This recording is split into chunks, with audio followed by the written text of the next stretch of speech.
तो चलिए आज हम ये समझने की कोशिश करते हैं कि आखिर वो कौन सी ऐतिहासिक, आर्थिक और सामाजिक वजह थी जिन्होंने जर्मनी में नाजी पार्टी को सत्ता तक पहुंचाया।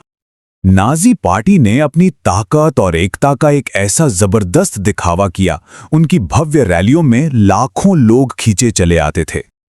ये एक बहुत बड़ा सवाल है ना? और इसका जवाब ढूंढने के लिए हमें थोड़ा पीछे जाना होगा। पहले विश्व युद्ध के अंत में, जब जर्मनी एक बहुत बड़े संकट से गुजर रहा था। पहले विश्व युद्ध के बाद जर्मनी की हालत बहुत खराब थी। एक देश जो हार चुका है, अपमानित महसूस कर रहा है और जिसकी अर्थव्यवस्था पूरी तरह से चरमरा गई है। ये एक ऐसा माहौल था जहां कट्टरपंथी सोच को पनपने के लिए आप कह सकते हैं एक परफेक्ट जमीन मिल गई। और इसी माहौल में एक बहुत खतरनाक झूठ फैलाया गया। इसे कहते हैं पीठ में छुरा भोंपने का मिथक। ये एक तरह की कॉन्स्पिरेसी थियरी थी जिसमें कहा गया कि जर्मनी जंग के मैदान में नहीं हारा, बल्कि उसे अपने ही घर के दुश्मनों ने धोखा दिया, खासकर यहूदियों और कम्युनिस्टों ने। असल में ये झूठ सेना के बड़े अफसरों ने खुद को बचाने के लिए फैलाया था, लेकिन इसने जर्मन राजनीति में जहर घोल दिया और लोगों का गुस्सा और भड़का दिया। इस अपमान की जड़ें थीं वर्साई की संधि में। देखिए इसमें क्या क्या था। जर्मनी को अपना एक बड़ा इलाका और सारी कॉलोनियां गंवानी पड़ीं। सेना को घटाकर सिर्फ 1 लाख सैनिकों तक सीमित कर दिया गया। टैंक, हवाई जहाज, पनडुब्बियां, सब पर बैन लग गया। और सबसे चुभने वाली बात, एक वॉर गिल्ट क्लॉज था जिसने जर्मनी को युद्ध शुरू करने का अकेला जिम्मेदार ठहरा दिया। ऊपर से जीतने वाले देशों ने भारी भरकम मुआवजे की मांग भी रख दी। तो आम जर्मन लोगों के लिए ये कोई शांति समझौता नहीं, बल्कि एक राष्ट्रीय अपमान था जो उन पर थोपा गया था। अब इस अपमान के जख्म पर नमक छिड़का 1929 की महामंदी ने। इसने तो जर्मनी की जैसे कमर ही तोड़ दी। देश का औद्योगिक उत्पादन 50% से भी ज्यादा गिर गया। लाखों लोग बेरोजगार हो गए, सड़कों पर आ गए। तो जब देश में ऐसी अराजकता फैली हो, तब एक कट्टरपंथी विचारधारा ने खुद को एक मजबूत समाधान के तौर पर पेश किया, और इस विचारधारा का नाम था फासीवाद। अब यह फासीवाद उस वक्त की दूसरी विचारधाराओं से बिल्कुल अलग था। जहां एक तरफ लिबरल डेमोक्रेसी, संवैधानिक सरकार और व्यक्तिगत आजादी की बात करती थी, वहीं फासीवाद एक पार्टी या एक नेता की तानाशाही और जिंदगी के हर पहलू पर राज्य के कंट्रोल की वकालत करता था। ये कम्युनिज्म के भी खिलाफ था। फासीवाद ने लोकतंत्र और साम्यवाद दोनों का विरोध किया, और इसने उस मिडिल क्लास को अपनी तरफ खींचा जिससे अपनी प्रॉपर्टी और अपना स्टेटस खोने का डर सता रहा था। तो फासीवाद की मूल मान्यताएं क्या थीं? सबसे पहले कट्टर राष्ट्रवाद, मतलब राष्ट्र ही सब कुछ है। दूसरा, लोकतंत्र का विरोध। ये मानते थे कि चुनाव और नागरिक आजादी जैसी चीजें कमजोरी की निशानी हैं।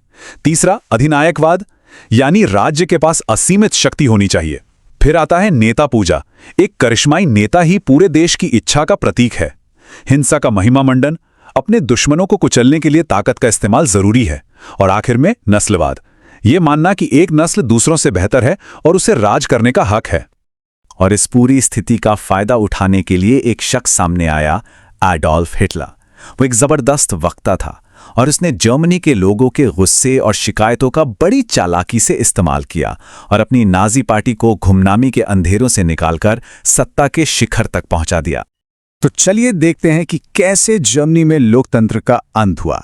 जुलाई 1932 में नाजी पार्टी जर्मन संसद राइक्सटाग में सबसे बड़ी पार्टी बन गई। फिर जनवरी 1933 में जो पुराने नेता थे वो कम्युनिज्म से इतना डर गए कि उन्होंने राष्ट्रपति हिंडनबर्ग को मना लिया कि हिटलर को चांसलर बना दे। इसके ठीक 1 महीने बाद फरवरी 1933 में राइक्सटाग की बिल्डिंग में आग लग गई। हिटलर ने फौरन इसका इल्जाम कम्युनिस्टों पर डाल दिया और एक फरमान जारी करके सारे नागरिक अधिकार खत्म कर दिए। और फिर मार्च 1933 में आया इनेबलिंग एक्ट। इस एक कानून ने हिटलर को सारी शक्तियां दे दी और जर्मनी में लोकतंत्र एक तरह से खत्म हो गया। और एक बार सत्ता हाथ में आते ही नाजियों ने जर्मन समाज के हर पहलू को अपनी विचारधारा के हिसाब से ढालना शुरू कर दिया, और वो भी बहुत तेजी से। नाजियों का कंट्रोल लोगों की निजी जिंदगी में भी घुस गया था। इन तस्वीरों में आप देख सकते हैं, एक तरफ नाजी मैगजीन का कवर है जो औरतों को सिर्फ मां के रूप में दिखा रहा है, और दूसरी तरफ एक क्लासरूम है जहां बच्चों को नस्लीय विशेषताओं के आधार पर यहूदियों को पहचानना सिखाया जा रहा है। और ये सब करने के लिए उन्होंने आतंक का एक पूरा सिस्टम खड़ा किया। इसमें थी एसएस, जो हिटलर की एलीट गार्ड थी और कंसंट्रेशन कैंप चलाती थी।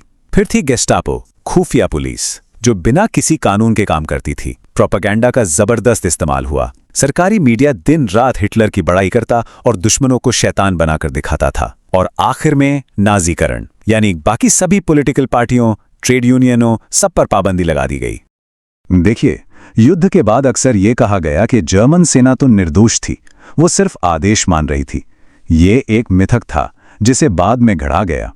असलियत तो ये थी कि जर्मन जनरल युद्ध अपराधी थे। उन्होंने नाजी अपराधों में बढ़-चढ़कर हिस्सा लिया, नस्लवादी नीतियों को खुशी-खुशी लागू किया और अत्याचारों में पूरा सहयोग दिया। तो नस्लीय शुद्धता और जमीन पर कब्जा करने की ये जो नाजी विचारधारा थी, इसका अंजाम क्या होना था? इसका अंजाम हुआ द्वितीय विश्व युद्ध और होलोकॉस्ट। ये आंकड़ा देखिए, 42,500। जर्मनी ने जिन इलाकों पर कब्जा किया था, वहां उन्होंने लगभग 42,500 यहूदी बस्तियां और यातना शिविर बनाए। सोचिए कितना बड़ा नेटवर्क था ये, सिर्फ और सिर्फ नफरत और मौत फैलाने के लिए। और इसी का नतीजा था हॉलोकॉस्ट। ये सरकार द्वारा चलाया गया एक सिस्टमैटिक मर्डर प्रोग्राम था, जिसमें 60 लाख यहूदी मर्दों, औरतों और बच्चों को बेरहमी से मार दिया गया। और ये गिनती यही नहीं रुकी। इनके अलावा 50 लाख और लोग, जिनमें पोल्स, रोमा, सोवियत युद्धबंदी और दिव्यांग लोग शामिल थे, उन्हें भी इस क्रूर शासन ने मौत के घाट उतार दिया। पूरे यूरोप से लोगों को पकड़ा जाता था। इस तस्वीर में पोलैंड की यहूदी महिलाओं और बच्चों को कैसे मालगाड़ी के डिब्बों में जानवरों की तरह भरा जा रहा है। उन्हें ऐसी भयानक हालत में कैंपों में ले जाया जाता, जहां या तो उनसे मौत तक काम करवाया जाता या फिर गैस चैम्बरों में डालकर मार दिया जाता। और ये उस विचारधारा का सबसे भयानक और तार्किक अंजाम था। जब मित्र देशों की सेनाएं पहुंची तो उन्हें ऐसी अनगिनत सामूहिक कब्रें मिली। ये उस विचारधारा का नतीजा था जिसने पूरे के पूरे इंसानी समूहों को इंसान मानना ही बंद कर दिया था।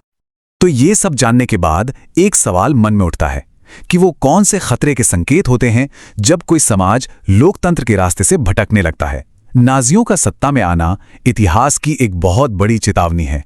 ये हमें बार बार याद दिलाता है कि डर, नफरत और आर्थिक बदहाली के सामने लोकतंत्र कितना नाजुक हो सकता है।